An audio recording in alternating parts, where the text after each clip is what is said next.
going to do it for tonight here at the Prudential Center in Newark, New Jersey. Yeah, that was a rough game for the Bruins, and I'm just going to be very blunt. It just showcases the difference in skill on the Bruins roster in comparison to the Devils. And while the Devils came into this game struggling a little bit, on paper, there's no denying who has the far better roster up front and even on the back end.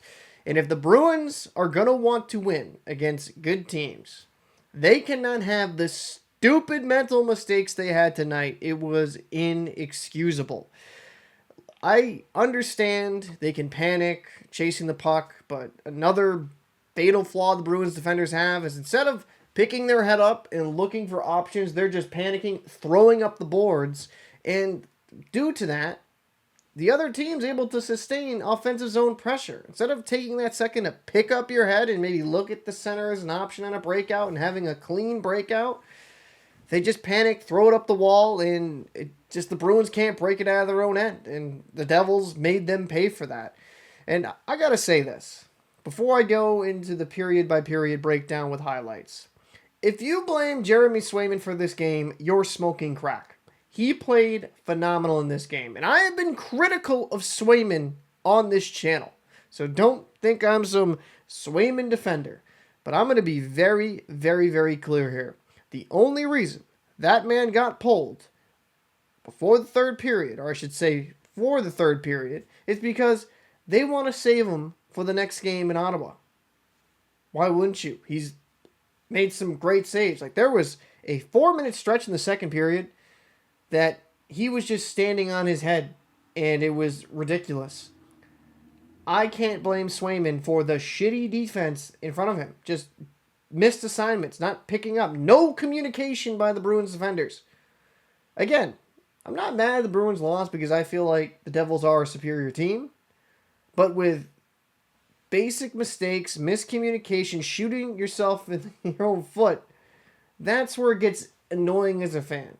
Sure, lose to a better team, but don't cheddar bob yourself throughout the whole goddamn game. So let's get into the period-by-period breakdown. We would go into the first period, and Swayman started out the game very sharp. Fortunately, my recording equipment messed up, but he made a big stop early, keeping it a 0-0 game. And then Geekie would get on the board off a nice feed, puts the Bruins up 1-0. And it's been very impressive to me how Geekie has turned around his season. He has been that much-needed depth scoring the Bruins have been lacking throughout most of this season. And it's just nice to see him get off the schneid and be just red hot. Now, the Bruins would get a chance to extend their lead on the power play. Dylan would take a penalty on Patra. But unfortunately for the Bruins, while they had a decent shot off the beginning of the power play, the best opportunity on this power play would go for the Devils. Swayman would make a very good save after Lohrei lost a puck battle, skate to the puck, stayed sharp there, keeps it a 1-0 lead. So Swayman, again, he's locked in early. Kind of wanted to point out here that the fourth line, I think thus far at this point in the game, has looked pretty solid. Very good shift, good offensive cycle, using their defensemen to their advantage. And fourth line played solid in this period. Hughes would have a great drive to the net here on Swayman, but was unable to finish. That was a very dangerous opportunity. And another good save by Swayman. Brott would get a shot on goal on a feed by Hischier.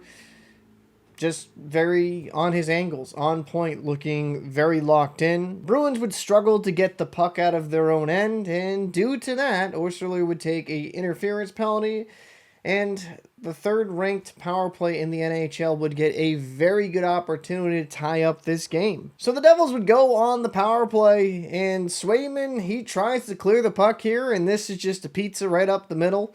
Fortunately, nothing happens with that. And Coyle would finally clear a little further into the penalty kill. Bruins just gotta be a little bit better with the smaller details. Swayman, if he's gonna try to throw that out, has to get that out. The Bruins would kill off that penalty, keeping at bay that great power play by the Devils. Pastrnak would get a great shot here on Markstrom. Good save by Markstrom. This was a very good feed up by Lori, by the way. This was just a nice look. This is why the Bruins brass look at him very highly. He's got a very good offensive upside to him, and if he can well round out his game, he's going to be a quality defenseman for the Bees. And yeah, that would pretty much wrap up the first there. Bruins go up 1-0, and I have to say, Swayman looked very sharp, locked in, looked like the guy that we signed for $8.25 million. He has definitely turned his season around in his last 10 or so starts. So the Bruins go into the second period up 1-0. You're like, man, there's a glimmer of hope here. And this was not a good period for the Boston Bruins. They get very lucky early on. Hughes mismanages the puck at the offensive blue line. This could have been a goal, but for the Devils, it didn't really matter because off of a brutal turnover, Mercer would have a turnaround slapper. You'd rip it past Swayman far side. It's now a tied game up 1-1. Now, the Bruins would have their offensive zone chances here. Beecher with a beautiful feed over to Brazeau, who's driving the net. And this was a great save by Markstrom, but he gets hurt on the play. Brazeau would get called for goaltender interference. And it stinks that Markstrom gets hurt. I believe that Brazeau was bothered by the defender behind him. He kind of gets his skate in Brazeau's, or I should say stick in Brazeau's skate. I don't think that should have been a penalty, but that's neither here nor there. This lethal Devils power play gets a chance to get a lead. And it didn't take him very long. Brought with a great feed over to Hamilton on a one-timer. He scores. It's now a 2-1 game Devils. This is a team you cannot give power plays. They're really good on them. Now, Allen, for the most part, in this period, wasn't overly tested. The biggest save he had to make was late in the second period, but we'll talk about that in a bit. McDermott would take a hooking penalty on Zadorov, and in usual Bruins fashion, nothing really comes of that power play, unfortunately. Lori would get some shots later in the power play, under a minute left, but Bruins weren't able to capitalize, just a theme of this season thus far. Allen, because he's cold, makes a save on Geeky, but the puck pops up, so if you're a Bruins player, you're like, okay, this guy's a little bit cold. Let's try to take advantage of it, but they're just not really able to do so. And we're going to have a good stretch of about 3-4 minutes of Jeremy Swayman single-handedly keeping the Bruins in this game. Save after save. Now, Jesper Bratt would hit the post, but Swayman was just phenomenal during this stretch. And this game could easily be, at this point, 6-1, 7-1. It could have got out of hand very quickly. The Bruins just have to clean up the finer details. And Allen would get tested on the other end. Kind of an odd angle shot there from Pastrnak from behind the goal line. I think he was kind of just trying to bounce it in, trying to get something on net. But then, unfortunately, Coyle would get called for a hooking penalty on Kovacevic. Andy Brickley wasn't happy with it, but I could understand. Sticks in the midsection. The referees are just going to call that. And it does not take long for the Devils to score another power play goal. Nason, kind of on a broken play from Heischer, gets Jeremy Swayman short side. Devils now 3-1 game. But Mercer's like, let me join in on the action. He was alone all front just after that third goal. Devils go into the Bruins zone, get the puck down low. Mercer's alone in front. No chance for Swayman. 4-1 game. Just terrible defense by the Bruins. They have to be better. That's just unacceptable, especially at the NHL level. It's getting ridiculous at this point.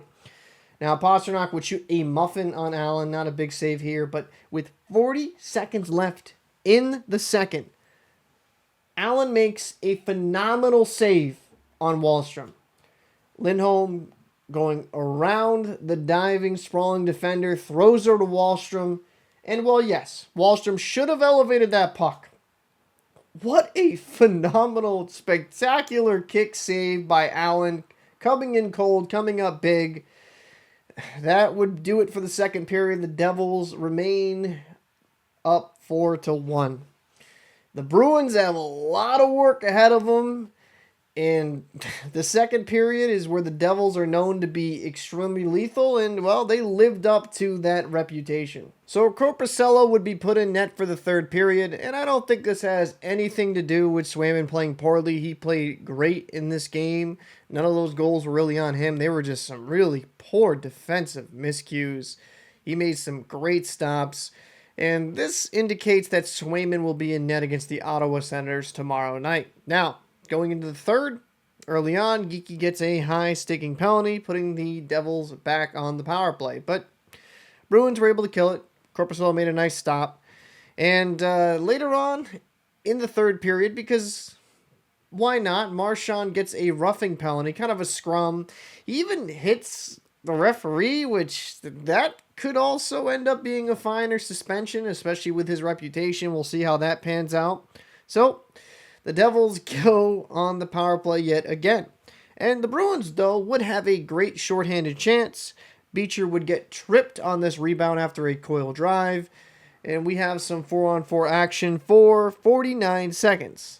Now, 4-on-4, nothing really happens there.